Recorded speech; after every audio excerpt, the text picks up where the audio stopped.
Have you ever noticed a man who lives totally alone, no girlfriend, no wife, and doesn't seem bothered by it at all? His place is quiet, his routine is his own, and he's genuinely fine with that. Most people assume something's wrong. Psychology says it's usually the contrary, and there are real reasons behind it. The first reason comes down to something called autonomy satisfaction. Psychology explains this as a core human need to feel in control of your own time, space, and decisions. For a lot of men, living alone meets that need directly. No negotiating the thermostat, no meeting halfway the schedule, just full ownership of their own life. That control isn't loneliness. It's a genuine source of peace. There's also a pattern called secure attachment without dependency. Some men form deep bonds with friends, family, and work. And that network meets their emotional needs well enough that a romantic partner isn't filling a gap because there isn't one to fill. Their emotional world is already stable. So, a relationship becomes optional rather than necessary. On top of that, many of these men are shaped by something psychologists call preference clarity.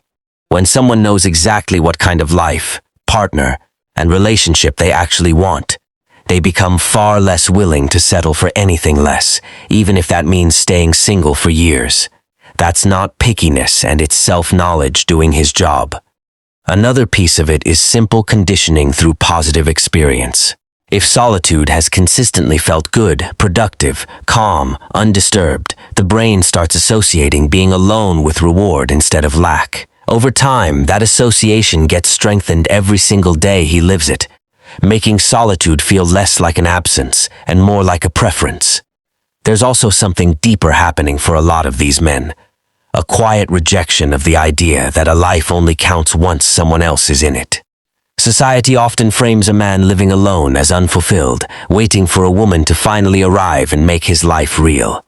Men who have moved past that framing simply stopped measuring their life against a milestone they never fully agreed to in the first place.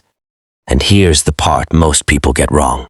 A man living alone isn't necessarily avoiding connection, hiding from intimacy, or unable to attract a partner. Often it's the opposite. He's simply unwilling to trade a life that already works for a relationship that doesn't clearly improve it. What looks like loneliness from the outside is frequently just feeling alone from the inside, and contentment rarely needs to explain itself. A man living alone isn't always missing something. Sometimes he's just found something most people never do: peace with his own company. If you like simple, real psychology, subscribe for